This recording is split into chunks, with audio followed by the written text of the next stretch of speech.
અમદાવાદના ST highway પર ભૂવાના કારણે સિગ્નલ પોલ ધરાશાયી થયો. સ્ટ્રોમ વોટરની લાઇનમાં માટી કપચી ભરાતા ચોકઅપની વધી સમસ્યા.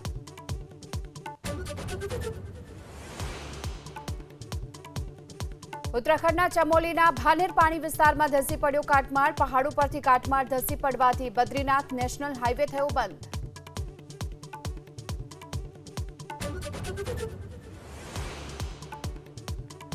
મહારાષ્ટ્રના રાયગઢમાં ખાપોલી ધોધ પાસે 70 પર્યટકોનું રેસ્ક્યુ. જળસ્તરમાં અચાનક વધારો થતા ફસાયા હતા પર્યટક. તમામને સુરક્ષિત રીતે કઢાયા બહાર.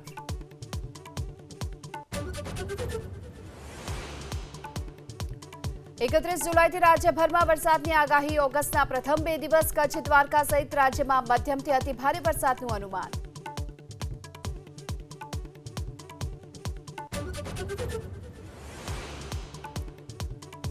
આજે એન્ટી પેપર લીક બિલ પર લોકસભામાં ફરી થશે ચર્ચા. રાહુલ ગાંધી લેશે ભાગ. સરકાર તરફથી કેન્દ્રીય મંત્રી જીતેન્દ્ર સિંહ આપશે જવાબ.